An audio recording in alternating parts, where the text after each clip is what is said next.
Derbia dian bezala, partidu berezia, denontzat nik uste, eta hori partidu zaila, hasieratik gaina ikusi da orekatuta izango zala partidua, eta hori, beraien golarekin zaila jarri da gauza, baina bueno, amaiera arte ez dugu toaia bota, eta jarraitu, enpata iritsi da, eta oso pozik.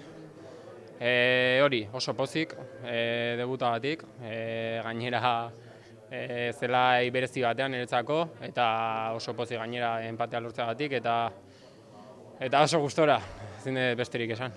Gauza asko pasatzen zaizkizu burutik, baina egia da nahiko lasai egon naizela partida osoan zehar, eta hori, polita izan da, pozik debutagatik eta hori, besterik ez.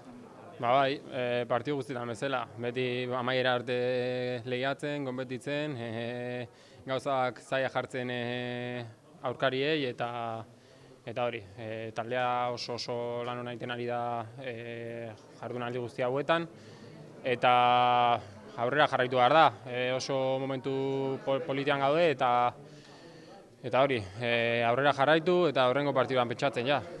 Bueno, para empezar, yo creo que es un punto muy valioso, hay que darle el valor que se merece ante un gran rival como la Real Sociedad, en un gran estado de forma, en un campo complicado y tal y como se había puesto el partido, ¿no?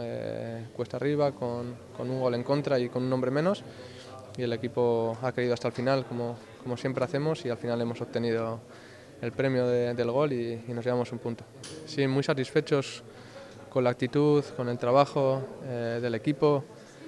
Tenemos unos jugadores, yo creo, magníficos que están trabajando muy bien, un entrenador extraordinario que nos da las claves necesarias para afrontar cada partido y que nos ayuda mucho en todos los aspectos.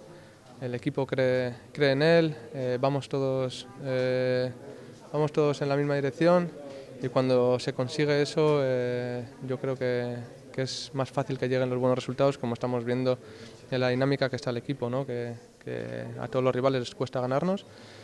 Y como te decía, hemos conseguido un punto en una salida difícil y ahora descansar porque el viernes nos queda partido contra el Cádiz, importante en casa antes del parón. Y el equipo se está dando cuenta de eso, ¿no? de que afrontamos todos los partidos igual, sea quien sea el rival, con la misma actitud, con la misma idea de juego, en cada partido pues variantes para conseguir la victoria y esa es una de las claves. Hemos tenido 3 partidos en una semana y bueno, ganamos en casa contra el Villarreal, hemos tenido esta semana dos salidas, hemos conseguido puntuar y ahora bueno, ojalá poder hacer estos 2 puntos que hemos conseguido esta semana contra Español y Real Sociedad, hacerlos buenos con una victoria en San Mamés el viernes, en el que esperamos que la afición pues responda como siempre ha hecho. Bueno, creo que si no llega a pasar lo que ha pasado de la expulsión de Iñi, esa jugada del penalti, creo que haciendo un balance creo que hemos estado mejor nosotros que ellos. Sabíamos que era un partido difícil, que ellos están en un gran momento y lo importante es que se ha visto el Athletic que creo que todos queremos ver. Seguimos en la línea buena y pues nada, hacer bueno el empate el viernes en San Mamés. Creo que es positivo, ¿no? Ha habido una semana de jugar contra el Villarreal, 2 partidos fuera contra el Español y la Real y nos vamos con 5 puntos, creo que mereciendo más de lo que nos llevamos, pero sabemos que cuesta ganar partidos en primera división y tenemos que seguir en esta línea. No estamos teniendo suerte de cara a gol y seguro que cambiará la racha.